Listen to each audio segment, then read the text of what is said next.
Gino Jennings has placed himself in the middle of a high-stakes dispute between powerful figures in the Christian community.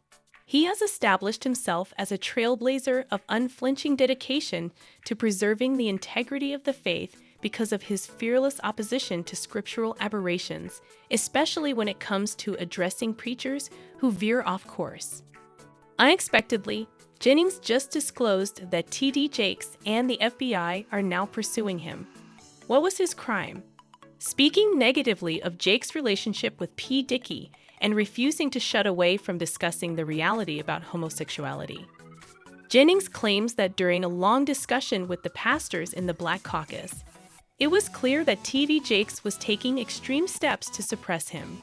It is said that by enlisting the help of politicians, legal counsel, and other clergy members, Jakes neglected to petition the Federal Communications Commission, FCC, to have Jennings barred from all aircraft. In addition, everyone who dared to discuss Jennings on social media faces legal repercussions.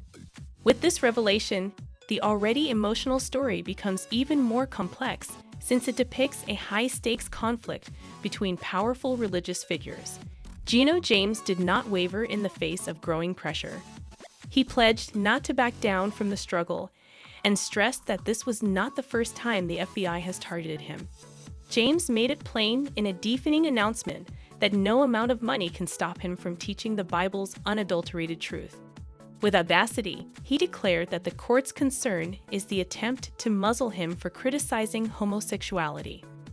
Recently, during a conversation with the leader of the Black Caucus, Jennings revealed the scope of T.D. Jakes' purported attempt to silence him. According to Jennings, Jake has specifically targeted the truth of God, even going so far as to contact politicians, attorneys, and other powerful individuals to request a ban from the FCC and to take legal action against those who criticize him on social media.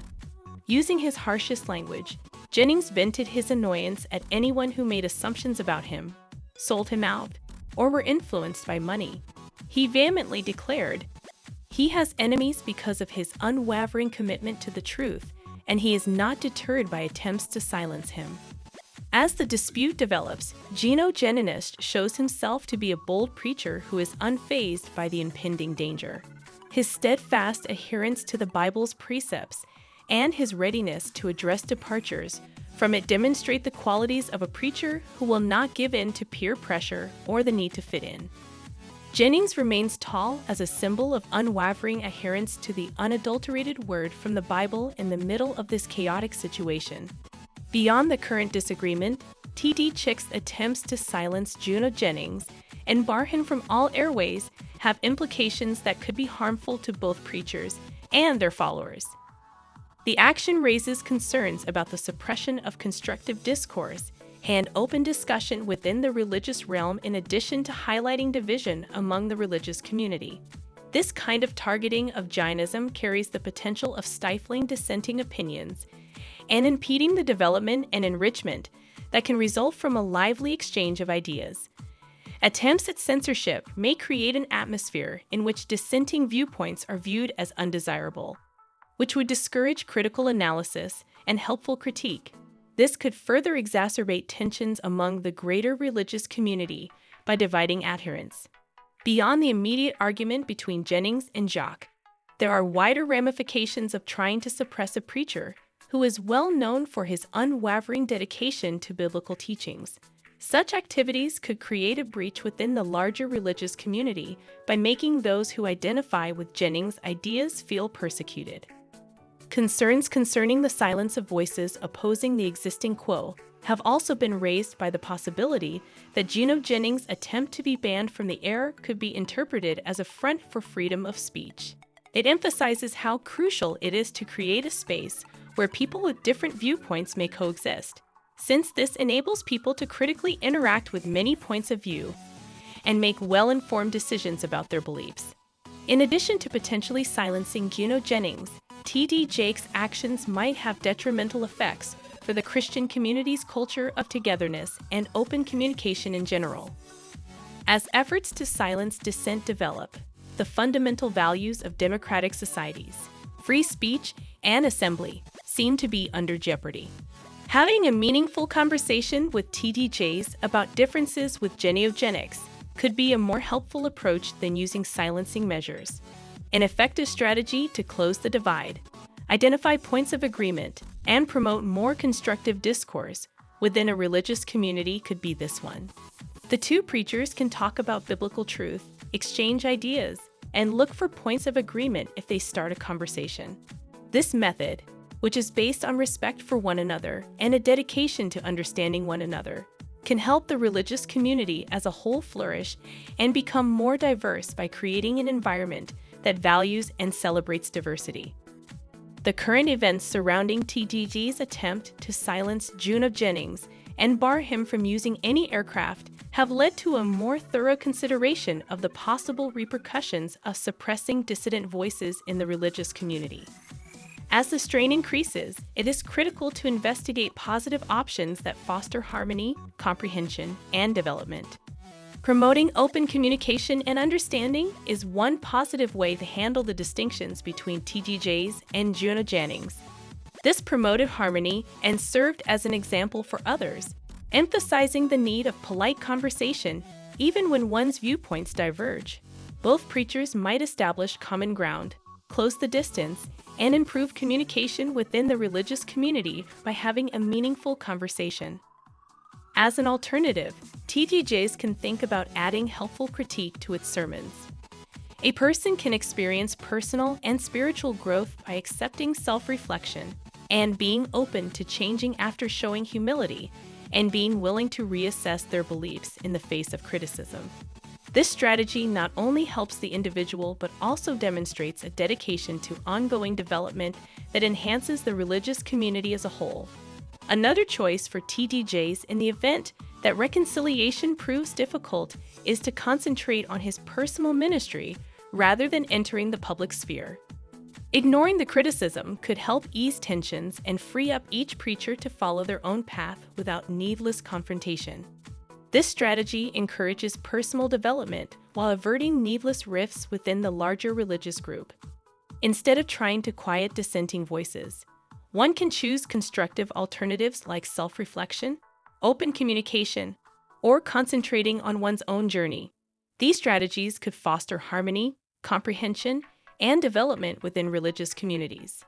There are worries that TDJ's intention to take opponents to court could have a detrimental effect on free speech and the free flow of ideas. When someone gets sued for voicing their beliefs, it can have a chilling effect on other people and discourage them from participating in constructive criticism or open dialogue. This legal strategy may give the impression that powerful people are at odds with one another in addition to restricting freedom of speech. Moreover, it has the potential to intensify conflicts and foster a polarizing environment among religious communities. This strategy might expand the rift between JEX's supporters and those who have concerns or opposing views, rather than promoting harmony and understanding. Adopting transparency and open communication would be a more positive strategy for TDJs. Respectful dialogue with critics offers a chance to voice concerns and facilitates a more sophisticated understanding of many points of view. It is possible to gain credibility and advance one's spiritual and personal development by responding to criticism with humility, introspection, and a dedication to constant progress. Public figures such as TDJs might reap advantages by fostering an environment in their communities that values candid feedback and open dialogue.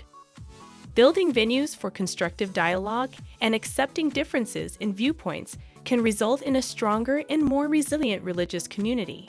A more productive strategy for TDJs would entail encouraging debate, addressing problems openly, and creating an environment where various viewpoints are valued, as opposed to using legal steps to quiet critics. This strategy promotes the development and cohesion of the community he serves while simultaneously upholding the fundamentals of free expression. TDJ's choice to single out, prosecute, and make an effort to intimidate critics may unintentionally backfire. Conversations and opinions are things that people do naturally, and they usually stop happening over time.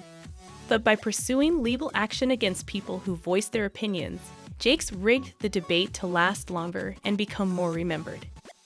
In addition, legal disputes have the potential to drag on for a long time, keeping the subject in the public eye.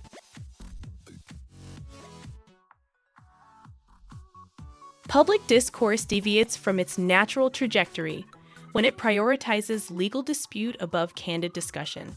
It's possible that T.D. Jakes is unintentionally reinforcing the unfavorable impression of his reaction to criticism. Instead of focusing on court battles, he should have prioritized conciliatory communication and understanding, which would have led to a quicker resolution and allowed the controversy to eventually fade. This would have avoided the prolonged public scrutiny that could have resulted from legal actions unintentionally prolonging the dispute and having a more lasting effect. The story of Gino Jennings, T.D. Jakes, and the alleged attempts to silence Jennings via legal action is starting to take shape. And it's becoming clear that doctrinal differences and ideological conflicts have the power to sow discord and hatred within the religious community. This continuous drama, which is marked by a high-stakes struggle to silence dissent, might have a significant impact on the spirit of togetherness, free speech, and open discussion. Attacking a different church because of theological disagreements undermines the core values of acceptance, love, and compassion that the majority of religious doctrines preach, as demonstrated by Gino Jennings' example. Such acts have the potential to undermine the basic basis of mutual respect among Christians, and instead to sow discord and strained relationships.